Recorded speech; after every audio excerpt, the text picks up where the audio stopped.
Middle of It. I'm Alexis. I'm Will. All right, so today we're going to be talking about our mental health. So we all have mental health. Some of us have mental struggles, so mental illness, which is me, and then you. I don't struggle with really anything in as far as mental health goes at all, but we're going to talk about both sides of it. Yeah, we're going to talk about both sides. Are important because if you're married and this is the case, how do we deal with it? Right. And it hasn't always been easy. Right, because in our case, you got somebody like me that doesn't struggle and somebody like you that does, and getting to a place where we both understand each other and can work within that. It took a while, but we'll get into that. Yeah.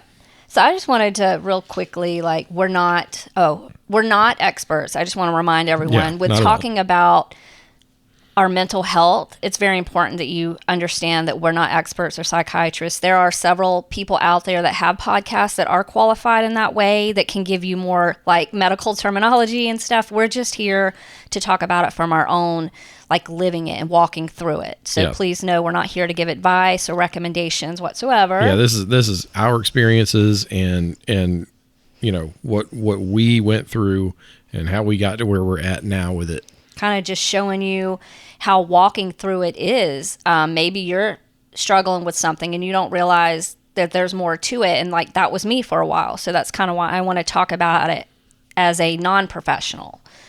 But I did want to just really quick mention this story because I just heard it yesterday. There's a girl, her name is Kennedy, and there's this trend on TikTok. So that's how I found her story. And I went and read a little bit more about her. She was 16 years old when this happened. So in 2021, she was 16. She was driving her car and had just been broken up with from her boyfriend. And she was upset, and her and some friends were going to go catch a sunset. And she got really emotional and started just crying uncontrollably, which led her to an accident. I don't know exactly what happened, if she went off the road, but she wasn't wearing a seatbelt, and she was thrown from the driver's side 30 feet in the air and landed on a power line, but it was a neutral one, I guess, because obviously it would have probably killed her right instantly if it was. Well, I don't know the specifics of how a power line works, but if it was a very active one, I imagine that would have just. It was more neutral, I guess. In any case, it did electrocute her a little bit, but it wasn't a super active wiring or something. She explained it. And if you look that picture up, she looks like a rag doll hanging from that. And what happened is her femur, she said it broke or it snapped in half. And so what happened is her leg was just dangling over it. And with her arm, she was able to grab her leg that was broken, I guess, with her other arm and kind of pull herself to hang there. And so she survived this. Long story short, she survived it. And the question was, how did you not bleed out? And she said it was really a miracle. And she talked about God and how God, appeared to her. You would have to go look up the whole story with that because I don't want to butcher it. But she explained that the way that the wire that she was dangled on was, what did you call that thing? It was serving as like a tourniquet. Yeah, and it was keeping her from bleeding too bad. And then something with her arm was pulled out of its socket, and the way that bone was blocking something, everything was lined up in such a way that was a miracle. So she recognized that, and she's a public speaker. She speaks on podcasts and platforms, and people, they talk about her story in driving schools, which they should. Wow. But the reason why I wanted to bring her up with this particularly is she was saying how, granted she was only 16, but she was I felt so miserable and down on myself, lived in a small town and felt really unhappy or just was dealing with her mental struggles. And she's and now I have, according to the world, I have a lot of reasons to not be happy. She's her leg is missing all the way to almost to the hip side. She said that when she went in, they started cutting because the more leg you can preserve, the better for you. Yeah. So they tried to save as much of it as they could. And she said every day for 5 days, they went in and cut a little bit more off because it would just start rotting because it was broken so high up to the point where they just, fifth surgery, I guess, made a decision, you're just going to lose the whole thing. And so the point is, you would just have to look her story up because it's a lot more to it, but the picture is like shocking how anybody could survive something like that. But the point is, she's like, I have so much more perspective now and so much more purpose. And sometimes it takes going through something like that, I guess, to recognize that. I mean, how else what do you think happens to people for them to like, oh, I went through this and now I'm happier? Yeah. I mean, sometimes perspective makes a big difference. You can think you're in the worst position of your life, the worst situation you're ever going to be in. And, something tragic can happen and you realize, okay, well, the situations I used to be in weren't as bad as I thought. It can always be worse. Well, she said, her boyfriend just broke up with her. Right. And at 16, it does feel kind of like the end of the world. There's the teenage angst and of course your hormones are crazy at 16 and you really aren't thinking most, as rationally as you she said her dad had just recently at that time been diagnosed with cancer. So that's her feelings are valid regardless. A lot of things going on. That's right. But for her now, she's like, I am so happy. And like, I'm missing my leg. She's got, other things going on, and just talks about how she has a stronger sense of purpose and gratitude. And she's not chasing unrealistic things. Like, she just feels content kind of where she is. And I just thought that was a pretty recognizable story. Like, we don't all get thrown from our car 30 feet in the air, but like sometimes things like that happen in our life, and it puts it in perspective. On paper, you would look at that and you would think, well, this person's got reasons to be depressed. Yeah. Reasons to, to be down on themselves. But the perspective, that she has now just changes all of that. She's got joy despite, the things that you would think would make somebody have depression. Yeah.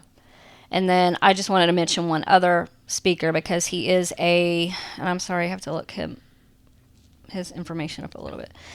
His name is Nick Vujicic. I'm sorry, I can't say it. But he's an Australian-American evangelist and a motivational speaker. And he was born with something called, please if I mispronounce this, trichotillomania syndrome. So it's a rare condition where he's living with no arms, no legs. Have you ever seen him? I've seen people without arms and legs, but I don't know if I've seen this particular guy. Yeah. So he is a public speaker, a Christian public speaker of helping people like overcome depression, bullying, despair, and their faith. And so again, like, you have to imagine how could you be happy, right? Yeah. How could you find joy? How could you not be angry at God if he's not walking around. He's got no arms, he's got no legs. But if you just go listen to him, his story is so powerful. And so I'm not going to go into it too much, but he was just another one that I'm like, this is incredible. Like, it makes you think about yourself and say, wow, I feel so stupid. But at the same time, we shouldn't feel that way because our feelings are valid.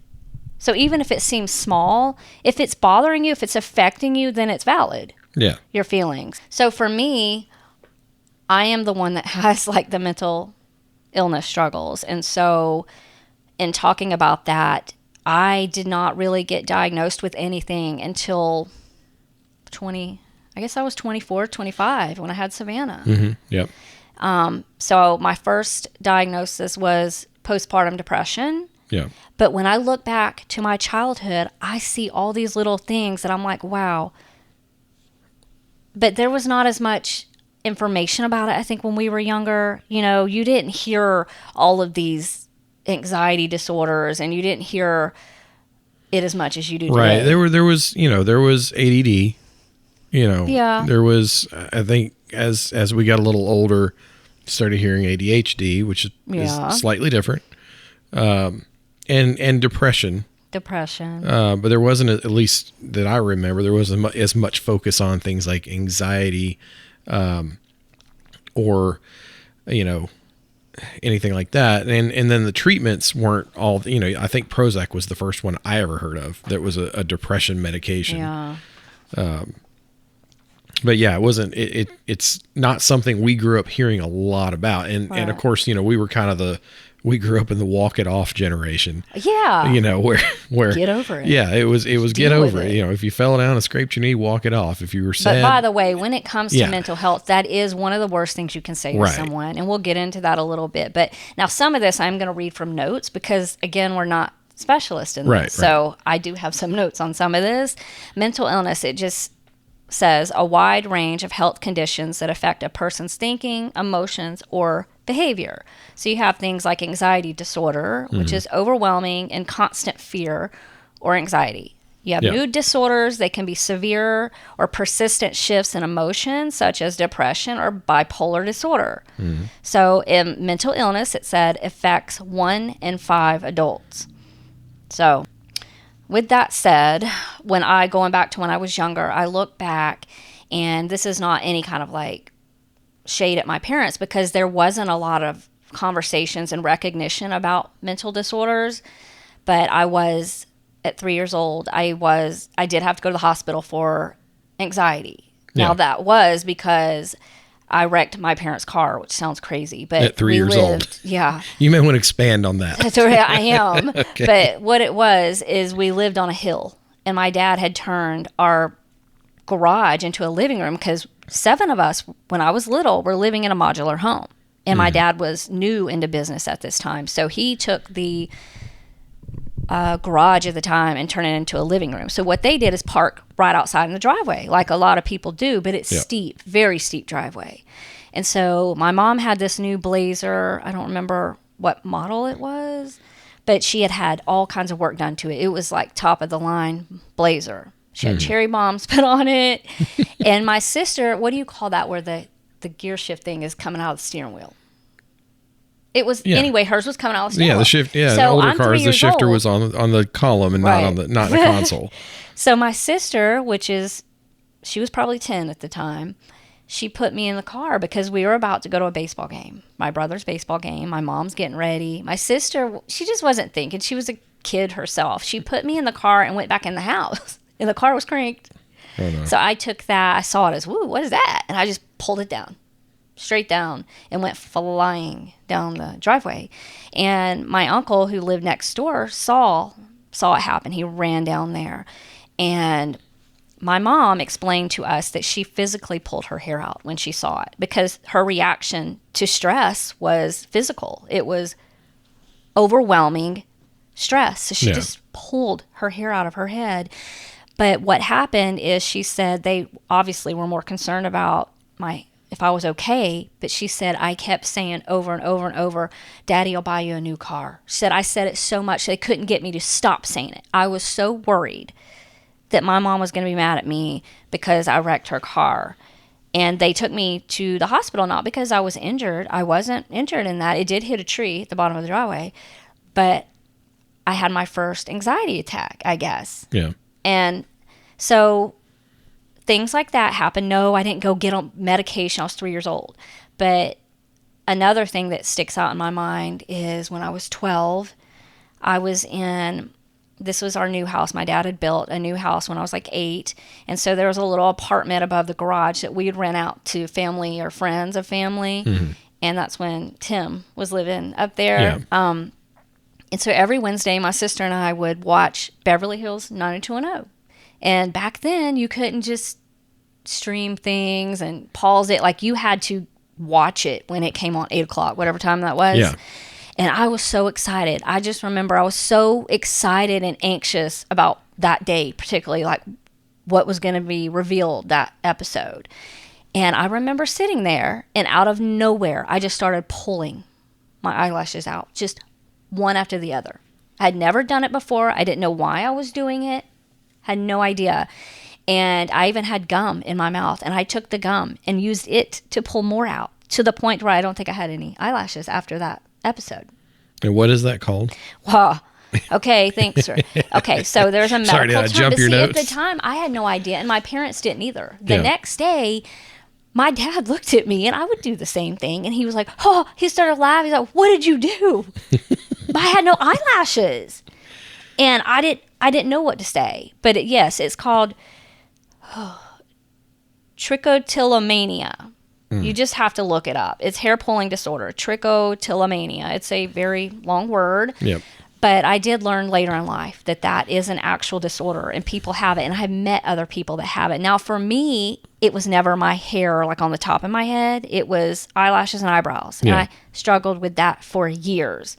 It took years. I think you were doing that well into our marriage. Well into the marriage. When I was in college, I was taking some classes online, and I would go upstairs and I would have a test, and the overwhelming anxiety that would come over me was too much. Yeah. And my reaction was pull something, a pulling sensation that calmed me down. Mm-hmm. But what I had to deal with was that I had no hair basically there. Yeah, no eyelashes, no eyebrows. Yeah.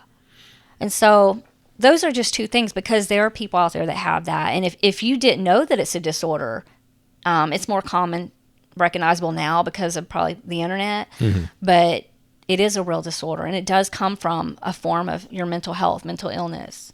And so, I got nothing. All right. So those were just little indicators that, my parents didn't run me to the doctor and say, oh, what's going on? Now you might think, well, why didn't they? It's kind of a catch-22 the way I look at it now, because I don't want to say anything wrong. But back then it seemed like there wasn't enough resources. Yeah. And now it's like we're all walking around with like a list of things wrong with us. Sure. But at the same time, I feel like the reason why that's important, it's not necessarily that you want to have these things wrong with you, or you want to walk away from the doctor with this list of things wrong with you, but it can help you recognize why you are the way you are. Mm-hmm. Like for me, it's taken me years. Well, I guess maybe there's the difference of, why am I like this? Am I weird? Is there something wrong with me? And then, that probably is anxiety causing in and of itself. Yeah. But then if you get a diagnosis, you're like, maybe there's a little peace in, this is an actual condition, and I can at least have a little bit of peace in knowing that I'm not the only person that deals with this. Yeah. It has a name, and there's medical research, on this particular issue. Yeah. So I don't know, maybe having that, the hair pulling thing, giving it a name, and realizing, other people do this. Right. Because it's not just some weird act that I was just doing. It was coming from a place of release. Yeah. And a lot of other people do this. And it's that's why recognizing it, because you can learn, like if you go to therapy, which I am a big fan of therapy, is you can have what they call, what did I call it early? You have talk therapy, and then you have the cognitive therapy, where it teaches you like tools and resources of how to kind of control your reaction and your response to certain things, triggers and things like that. Yeah. And so, let's see. I'm just looking at my notes, because like I said, if I talk about something that I want to be correct, if I talk about an illness or anything like that. But I was listening to Candace Cameron Bure. She's an actress, but she's like a Christian speaker and actress as well. Most people would know her from Full House. Yeah, Full House. And then a lot of Hallmark Christmas movies. Yeah. But I was listening to an episode today that she had a guest on. I don't remember the guest's name, but it was about mental health, and they were talking about the struggles. And one of the things the lady that was on there was an actual doctor or psychiatrist. Yeah. So I'm just trying to remember because I don't want to mess it up. Here, I'm sorry. One of the first things that she mentioned is control. And it immediately hit me, because we don't realize sometimes that a lot of what we're trying to do is have control in our life. And so let's see. Okay. It said psychological distress is experienced when people feel unable to control their thoughts, actions, emotions, or anything else. And so even just things like this have helped me have grace for myself and compassion for myself, to be nicer to yourself. Because things like when I was in school, you know, I always told you, like, I felt stupid because I struggled academically. And I even struggle sometimes with my speech. I have a little bit of a stutter maybe, or lisp. I don't know. Every once in a while, especially if I'm stressed out. I just always thought I was stupid because I wasn't in special ed, but I was definitely not in like AIM or whatever they call them, AIM target classes or anything like that. Yeah. And back then it was literally like you're either in normal classes or special ed. There was no middle like there is now. There's all these resources at the school now. Yeah. You have inclusion and you have all these different layers. But back then it was like you're either over here or you're in special ed. Yeah. And there just wasn't a lot of help. So I went through life thinking I was stupid. And the reality is I thought I just had ADD, but I have ADHD. Because when you think of ADHD, you think boys. Oh, boys have that because they're always like energy. But when girls have it, it just looks different because it's kind of more in the brain, I think, hyperactivity in the brain. Okay. That I read about it. Yeah, I mean, what is the difference between the two, as you understand it? ADD is like attention deficit disorder. Yeah. But ADHD has the hyperactivity part, which means like in boys you see a lot of that, like they're hyper and they can't be still, they can't it's physically down. hyperactive. It's physical. Yeah. But in girls it's a little more like racing thoughts and just so spiraling. Yeah. Yeah. So I mean, I was diagnosed, the first thing I was actually ever diagnosed with was never in school. It was, and see, to speak on that, if you are struggling, if you're listening to this and you're in school and you're struggling and you think you're stupid, you're not stupid. More than likely, you just have ADD or anxiety or something like that, it's affecting your ability to learn. And when I got out of school, I really thought, like, what kind of job am I going to get? Or can I even go to college? But I learned really quick that I'm pretty worldly smart, common sense smart, business smart, and went on to feel like a pretty smart person in this world. But if I had listened to the lies of the grades or something, or my GPA, I would have went on to just think I'm a nobody, or I can be nobody as far as in this world. So that's another reason it's important to recognize it and understand what you have, so you can have compassion. And it's not all about being or not being medicated. That's all something you talk about with your doctor and make a decision. For me, the first time I was ever medicated, though, was postpartum depression. Yeah. And so for me, I didn't know what I heard of it, but I thought postpartum depression was like if you didn't want your kid or something.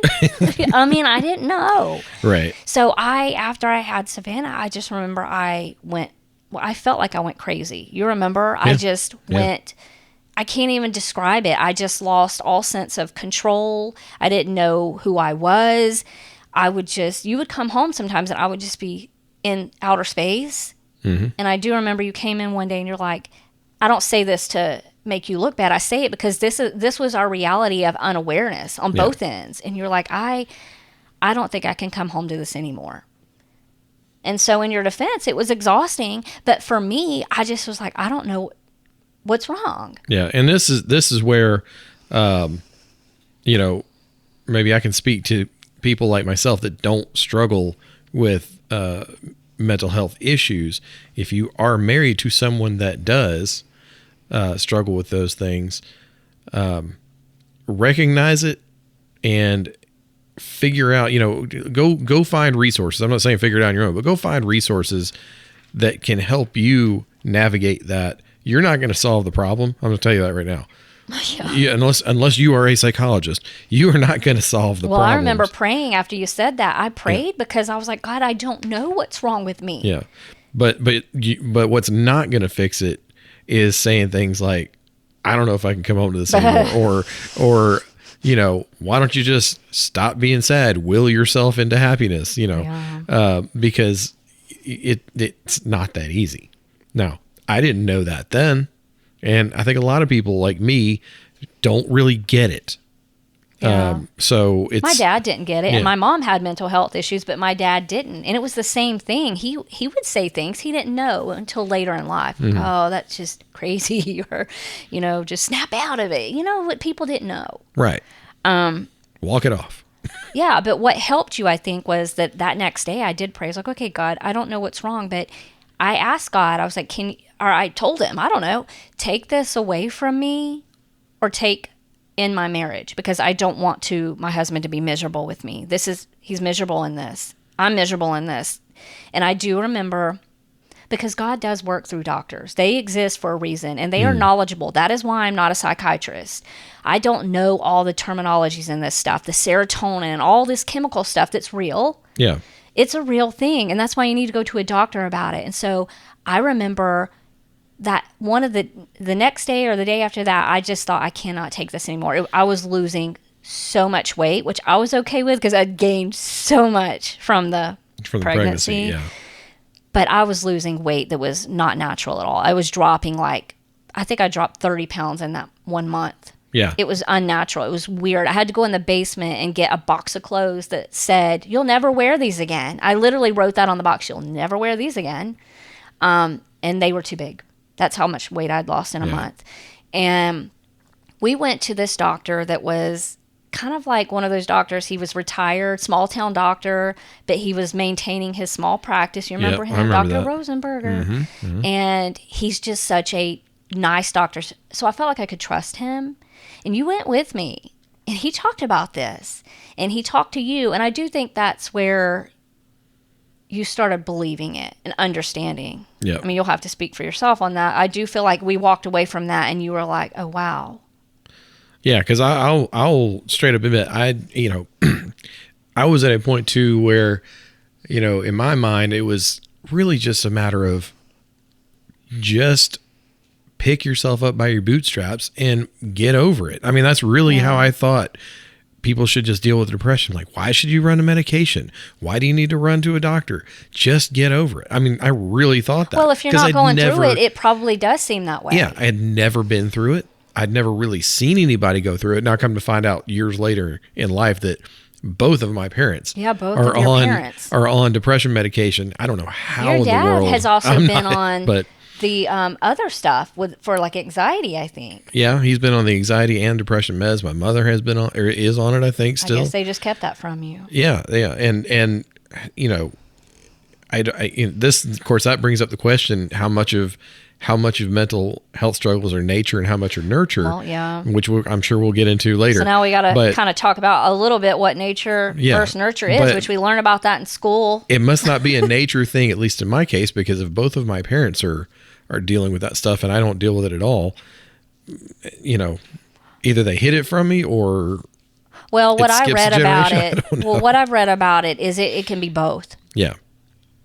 A lot of it can be exposure or like traumas, things that can go on in your childhood, but a lot of it is actually it can be passed down in the family. Yeah, yeah. So in your case, I pray it never happens to you, but it doesn't mean it won't. Because have you ever heard people say, like, I was just driving down the road and I had to call 911. I was having a heart attack. And they're like, no, you had a panic attack. Right. And they're like, I had no idea what that was. Yep. So I don't wish that on anybody. But to say, like, it could never happen. So none of us really know. Kind of like postpartum depression. I didn't know. I didn't know after I had this baby. I had prayed for this baby. I had wanted this baby. Mm-hmm. I suffered more than half my pregnancy if she was going to be okay. Yeah. Because we were high risk. So I wasn't postpartum. Well, I was. Because it wasn't something that didn't have anything to do with you're a bad mom. And I thought that's what it meant. Well, and the thing about postpartum depression is that it can be triggered just by the crazy imbalance of hormones, in your body chemicals that, you went from being pregnant to all of a sudden being not pregnant, and your body's trying to get back into non-pregnant mode. And, things are out of whack, to put it mildly. Yeah, well, I'm just looking it up, and it just, the way it describes it, a severe, long-lasting form of depression occurring after childbirth. It usually emerges within the first few weeks, but can develop up to a year later, and in my case, it was 9 months that I was diagnosed. Symptoms include intense sadness, mood swings, extreme fatigue, difficulty bonding with your baby, and feelings of worthlessness. I don't think I ever saw you have a difficult time bonding. No, for I sure. didn't have that, but some people might. Right, not all the symptoms happen to everybody. Loss of interest in activities you maybe usually enjoy, withdrawing from loved ones, trouble sleeping, severe irritability or unexpected anger, which I struggle with, the difficulty bonding to your baby. And if you are struggling with that, it doesn't mean anything's wrong with you. Right. It's just a symptom of this, and just persistent feelings of sadness, anxiety, or hopelessness. And a lot of that, like you said, does come from like your body is trying to go from carrying a child to like, oh, let's go back to normal now. And it's not that simple. But see, I've only had 2 kids, and I didn't go through it with Millie. And you remember, this is how unexpected it is, because I remember right before giving birth thinking, oh Lord. And I remember saying it to you, I hope I don't go through that again. Right. Because I knew it was something you can't control. And I was just so thankful. I can't explain why I didn't, but I didn't go through it that time. Yeah. So we were kind of braced for it because, you know, it happened the last time. We're kind of like, well, you know. Well, some of the things that I did do, because there are natural approaches to things, like I'm a huge fan of exercise because it is 100% proven, and I'm an example of that exercise helps with those things. So you'd have to like look it up to find out any kind of like medical reasoning for it, but it helps. I think there are certain endorphins that are released with exercise that combat depression. Yeah, I mean, a doctor can explain it on that level. Again, we're not experts, right? So I'm just saying, the doctor said it to me, but I've always worked out because I was an athlete growing up. I played softball, and I took like weight training in high school. So I loved working out, but I never knew the two could go together. Yeah. So once I did, I realized, wow. So I'm a big workout person. You wouldn't always know because sometimes I fall off the wagon, like, my weight goes up and down, but definitely exercise and things like that. So with having Millie, I at least prepared myself in that way. I took better care of myself throughout the pregnancy. I didn't eat 2 fish sandwiches a day from McDonald's like I did with Savannah. I just had more awareness, like, that I wanted to care about that. I didn't think that I would care. Oh, I have this baby. I'm not going to care about my looks. I'm not going to care. You do, and there's nothing wrong with it. You are going to care. Just because you have a baby doesn't mean you don't want to feel beautiful or feminine. And so I realized, not on purpose, and I was high risk with Savannah. So in my defense, I was more focused on that. Yeah. But like I couldn't eat for months because I had the whole morning sickness that lingered forever. So when it went away, I just ate to kind of cope as well. Yep. But with Millie, I just worked on that. So to some level, what you can control, try to control it through exercise and just take care of yourself and give yourself a break, give yourself grace, and, seek a therapist. Because anybody can go to a doctor. I've done it and get put on. They will put you on something, usually an SSRI, and there's nothing wrong with it. But I highly encourage counseling. And as a Christian, both of them will help you because they have training and they're medically trained in that. But a spiritual or faith-based psychologist can actually help you walk through it, like with your faith and with God, because mine would actually like pray with me and stuff. And I just appreciated that. So I didn't seek counseling until years ago. Right. Like in the beginning, if the doctor threw the medicine at me, I just took it. And again, it helped me. I'm not against it. Sometimes those levels are just way out of whack and you have to do something. But I wish I had seen the counselor sooner, is what I'm saying, because the stuff like cognitive therapy and just learning. See, I don't deal with depression that much. That's the thing. Yeah. But what happens is if you don't deal with the other issues, you fall into depression. So I was on this pattern of, this is familiar, and go to the doctor, get that SSRI. And for me, I started realizing it's not really the depression that I struggle with. It's the stuff that leads to depression, which was anxiety, OCD, which is obsessive compulsive disorder. I was not diagnosed with that when I was younger, but how I knew I had it is I had the rituals. Yep. I had the thing with numbers. I had to have 3 of everything, and then I had to have what I called the safety. Yep.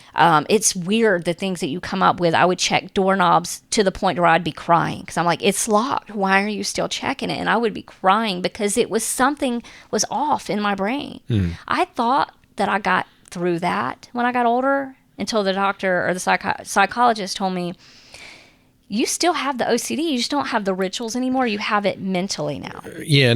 Spiral. Now I think more, if I can step in on that, I think your OCD rituals have moved from being, counting things and having the safety to, it's more of a, I don't want to call it a tick because you don't have Tourette's. I do. But you I do know have I don't have Tourette's, but I have those weird ticks. I do have them. Yeah. That you have these little phrases that you say over and over. over. And my daughter asked me, Mom, why do you say that so much? And I'm like, I don't know. Yeah. Because I don't know. I still don't know. Yeah. Yeah, but, this has taken a lot, Yeah. to say this stuff about Sure. myself. But I also will say from a spiritual perspective, I kind of felt like God put this on me because he knows I'm willing. I'm willing to share. I'm not ashamed. Right. Because God has helped me through all of this. He's blessed me, and he's allowing me to be vulnerable, to share this with somebody else might be walking through this and feel alone. Yeah. So if I can help even one person to recognize, like, you're okay. And it's okay if you have these things. If you're with somebody that doesn't understand, it's not their fault either. Yeah. But things like overthinking is something a lot of women probably suffer from, but that's a big one. And that's where my mental OCD is a lot of overthinking. Yeah. And I will get stuck in this, like, I'll repeat patterns and scenarios in my head. And so what happens is I end up having this, like, loop. It's like on like loop where the thoughts will go through my mind until I can come up with a solution. And guess what? I can't always come up with solution. So I have sat for hours. I'm talking sometimes the whole day.